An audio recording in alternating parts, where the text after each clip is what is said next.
لیا، suit case چرا لیا، گھر لے کے گئے چور۔ جب اس سوٹ کیس کو گھر لے کے گئے، اس میں بہت سارا پیسہ تھا، زیورات تھے۔ سوٹ کیس کے اندر ایک کاغذ رکھا ہوا تھا، کاغذ پہ لکھا ہوا تھا اللہم انی استودعک ھذا المال من اللصوص والسرقہ۔ اے اللہ، یہ مال میں تیرے حوالے کر رہا ہوں، اے اللہ اس مال کی حفاظت کرنا چوروں سے، اس مال کی حفاظت کرنا ڈاکوؤں سے۔ السلام علیکم ورحمۃ اللہ وبرکاتہ۔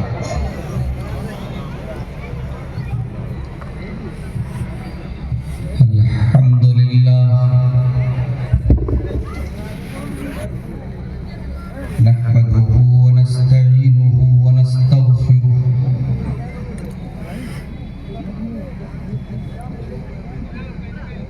ونعوذ باللہ من شرور انفسنا ومن سیئات اعمالنا،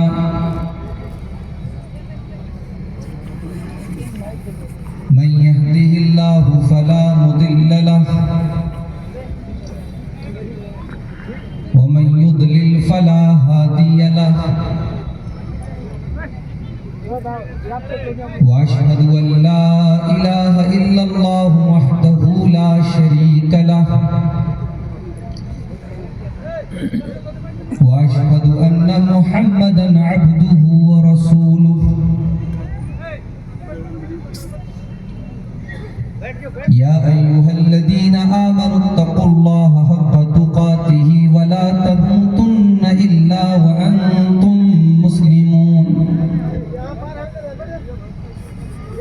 يا أيها الناس اتقوا ربكم الذي خلقكم من نفس واحدة وخلق منها زوجها وبث منهما رجالا كثيرا والنساء، واتقوا الله الذي تساءلون به والأرحام إن الله كان عليكم رقيبا۔ يا أيها الذين آمنوا اتقوا الله وقولوا قولا سديدا يصلح لكم أعمالكم ويغفر لكم ذنوبكم، ومن يطع الله ورسوله فقد فاز فوزا عظيما۔ أما بعد فإن خير الحديث كتاب الله، وخير الهدي هدي محمد صلى الله عليه وسلم، وشر الأمور محدثاتها، وكل محدثة بدعة، وكل بدعة ضلالة، وكل ضلالة في النار۔ أعوذ بالله من الشيطان الرجيم، بسم الله الرحمن الرحيم۔ قل هل ننبئكم بالأخسرين أعمالا الذين ضل سعيهم في الحياة الدنيا وهم يحسبون أنهم يحسنون صنعا، أولئك الذين كفروا بآيات ربهم ولقائه فحبطت أعمالهم فلا نقيم لهم يوم القيامة وزنا۔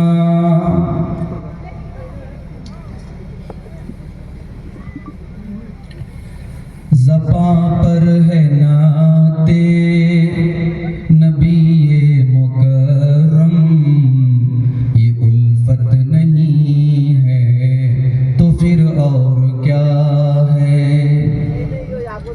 نگاہوں میں ہے باغ طیبہ کا جلوہ، یہ جنت نہیں ہے تو پھر اور کیا ہے؟ ادھر جلوہ فرما ہے صدیق اکبر، ادھر رونق افروز فاروق اعظم، درخشاں ہے مہتاب حالے کے اندر، حقیقت نہیں ہے تو پھر اور کیا ہے؟ وہ مہر مبین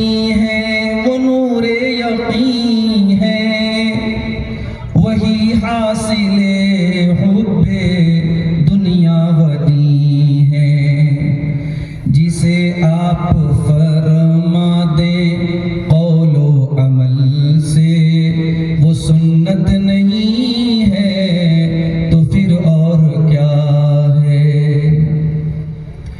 الہی جسے قوت بالوں پر دے زر و سیم دے اور لعل و گہر دے اسے پھر زیارت سے محروم کر دے یہ قسمت نہیں ہے تو پھر اور کیا ہے؟ بروز قیامت بجز نفسی نفسی کسے یاد آئے گی اسلم کسی کی؟ نہ بھولیں گے جس کو نبی مکرم وہ امت نہیں ہے تو پھر اور کیا ہے؟ زباں پر ہے نعت نبی مکرم یہ الفت نہیں ہے تو پھر اور کیا ہے؟ محترم امیر جمعیت، اسٹیج پر موجود دیگر محترم معزز علماء کرام، بزرگوں اور دوستوں، نوجوان ساتھیوں، ماں اور بہنوں، پیارے بچوں، غالباً یہ دوسرا موقع ہے جب جھارکھنڈ کے اس قدیم تاریخی اور مرکزی ادارے جامعہ محمدیہ ڈابا کیمپ کے سالانہ پروگرام میں شامل ہونے کی سعادت نصیب ہو رہی ہے۔ میں شکر گزار ہوں اس ادارے کے ناظم اعلیٰ شیخ علاء الدین اثری حفظہ اللہ کا، بڑے آنن فانن اور بہت کم وقت میں آج کا یہ پروگرام آپ نے مرتب کیا اور یہاں تقریباً 10 بچوں کے سر پر حفظ قرآن کی دستار بھی باندھی گئی ہے۔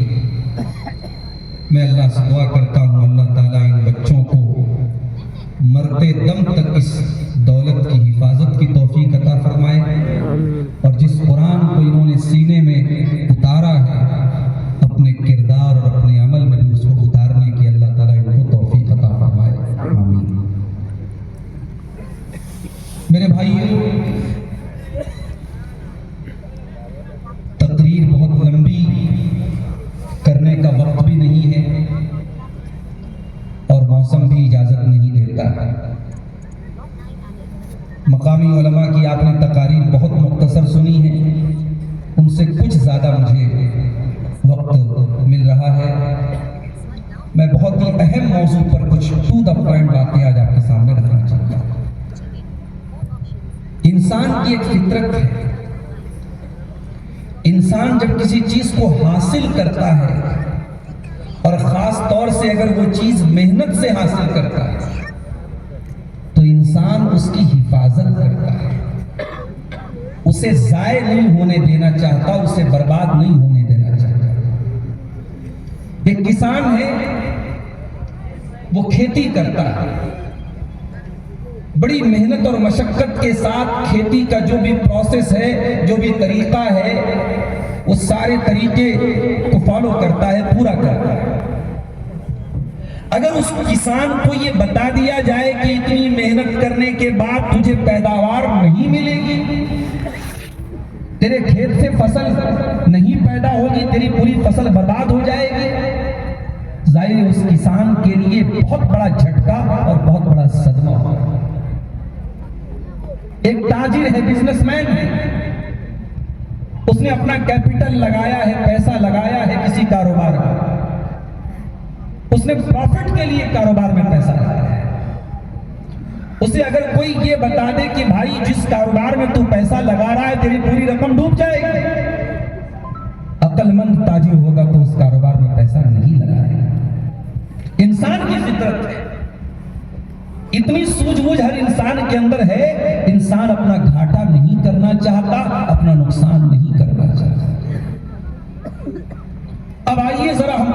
کریم کا 15واں پارہ کھولتے ہیں، سورۃ الکہف کی آیتوں کو دیکھتے ہیں۔ اللہ فرماتا ہے قُلْ هَلْ نُنَبِّئُكُمْ بِالْأَخْسَرِينَ أَعْمَالًا الَّذِينَ ضَلَّ سَعْيُهُمْ فِي الْحَيَاةِ الدُّنْيَا وَهُمْ يَحْسَبُونَ أَنَّهُمْ يُحْسِنُونَ صُنْعًا۔ اے نبی آپ فرما دیجئے، کیا میں تم کو ان لوگوں کے بارے میں نہ بتا دوں جو عمل کے اعتبار سے سب سے زیادہ خسارہ اٹھانے والے، نقصان اٹھانے والے، لاس کرنے والے ہوں گے؟ کون ہوں گے؟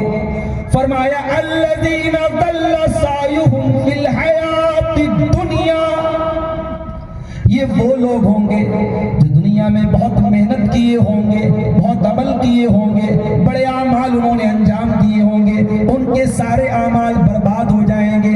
وَهُمْ يَحْسَبُونَ أَنَّهُمْ يُحْسِنُونَ صُنْعًا، وہ تو یہی سمجھتے رہے کہ ہم بہت اچھا عمل کر رہے ہیں، مگر ان کے سارے عمل برباد ہو جائیں گے۔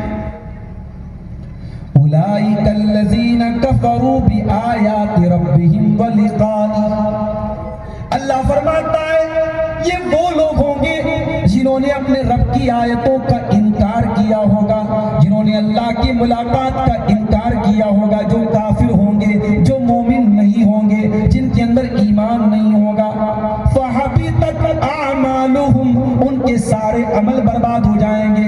فَلَا نُقِيمُ لَهُمْ يَوْمَ الْقِيَامَةِ وَزْنًا، اور قیامت کے دن اللہ کے میزان پر، اللہ کے ترازو پر ان کے کسی عمل کا کوئی وزن نہیں ہوگا، کوئی ویلو نہیں ہوگی۔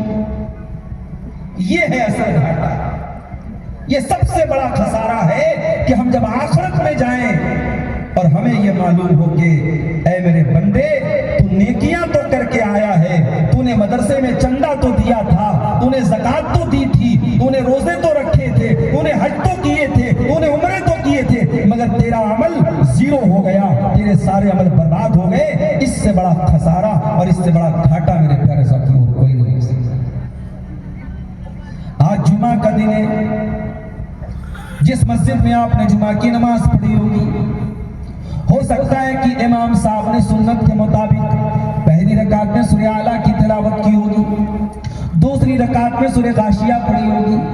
ذرا سورہ غاشیہ کی ان آیتوں کو دیکھیے، هل اتاک حدیث الغاشیہ وجوہ یومئذ خاشعہ عاملۃ ناصبہ، قیامت کے دن کچھ ایسے بھی لوگ آئیں گے جن کے چہرے پر ڈر ہوگا، جن کے چہرے پر بھے ہوگا، جن کے چہرے پر دہشت ہوگی، ڈرے ہوئے ہوں گے، سہمے ہوئے ہوں گے۔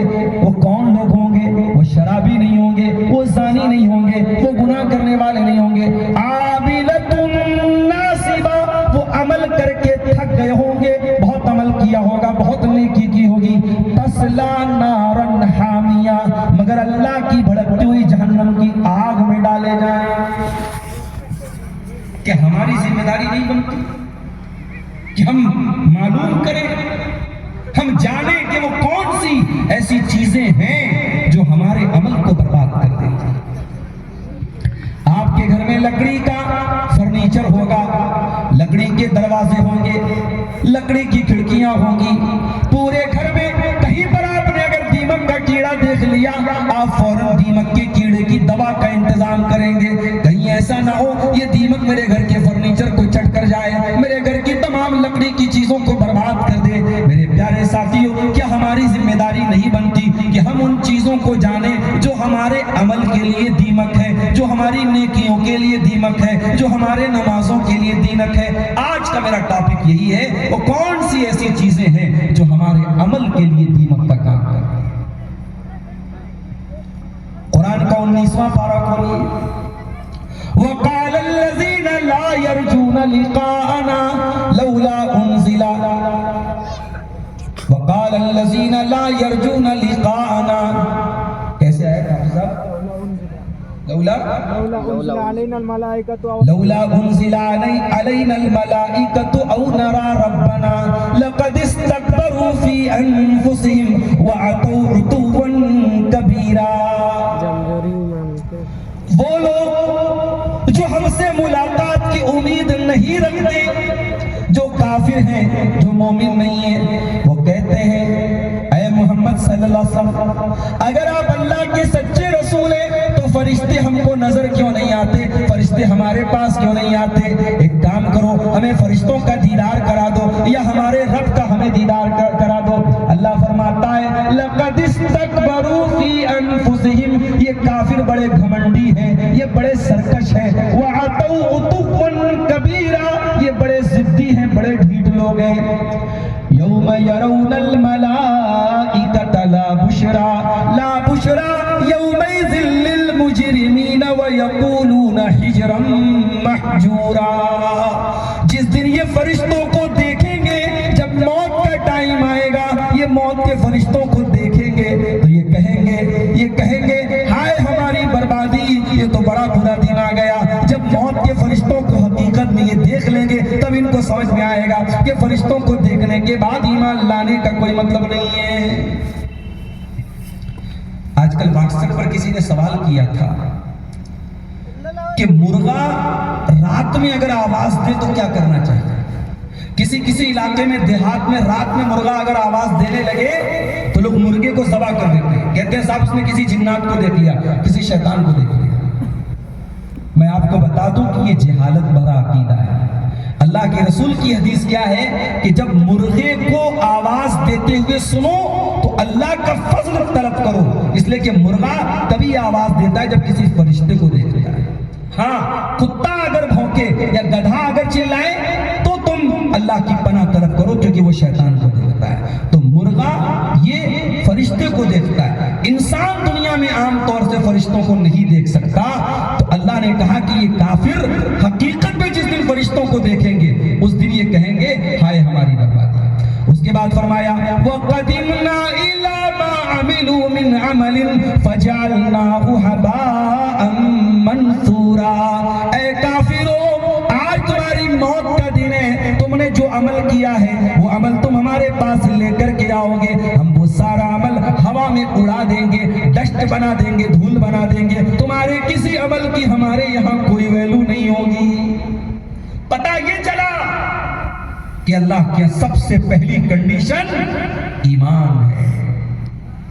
ایمان اگر آپ کے پاس نہیں، ہمارے پاس نہیں، ہم غریب ہیں، ہم جھوپڑی میں رہتے ہیں، ہم روکی سوکھی غذا کھاتے ہیں، اگر ایمان کی دولت ہمارے پاس ہے، ہم سے بڑا دولت والا کوئی نہیں، اور ہمارے پاس کروڑوں کی بلڈنگیں، اربوں کی جائیداد ہے، اگر ایمان کی دولت ہمارے پاس نہیں، ہم سے زیادہ خسارے والا کوئی نہیں۔ اللہ قرآن میں کہتا ہے ان الذین کفروا وماتوا وهم کفار فلن يقبل من احدهم ملء الارض ذهبا، اے میرے بندو اگر ایمان کے بغیر دنیا سے چلے گئے، اگر ایمان کے بغیر دنیا سے چلے گئے، قیامت کے دن تم زمین بھر کے سونا بھی لے کے آ جاؤ گے، تمہارا زمین بھر کے سونا قبول نہیں کیا جائے گا۔ پھر بھی کسی جھارکھنڈ کی سرزمین پر پانچوں ٹائم کی نماز پڑھنے والی لڑکی نصرت جہاں سے نشا سنگھ بن جاتی ہے، کیوں؟ یہ سوال پوری قوم سے ہے میرے ساتھ۔ جماعت کا مرکزی ادارہ آج آپ کی توجہ سے محروم ہے، جس جماعت کے جس مرکزی ادارے نے بڑے بڑے علماء کو پیدا کیا، آج وہ ایک چھوٹے سے مکتب اور ایک چھوٹے سے ادارے تک پہنچ گیا ہے۔ کیا ہماری اور آپ کی ذمہ داری نہیں بنتی میرے ساتھ؟ ابھی آپ نے ہمارے قاری یونس صاحب کی تقریر میں سنا کہ اس علاقے میں جماعت کے اکابر علماء بڑی مشقتیں اٹھا کے آیا کرتے تھے، آج تو ماشاءاللہ چمچماتی روڈیں بن گئی۔ ابھی میں 4 ویلر سے آ رہا تھا، ہمارے ڈرائیور نے کہا روڈ تو بہت اچھی بنی ہے مگر اتنا گھماؤ دار راستہ ہے کہ ذرا سا ڈرائیور چکے گا حادثہ ہو جائے۔ پہاڑوں کو کاٹ کاٹ کر کے پوری جھارکھنڈ کی سرزمین میں سڑکیں بنائی گئی۔ ان علماء نے بیل گاڑیوں کا سفر کر کے اس علاقے کو توحید و سنت کی قندیلوں سے اور چراغوں سے روشن کیا تھا۔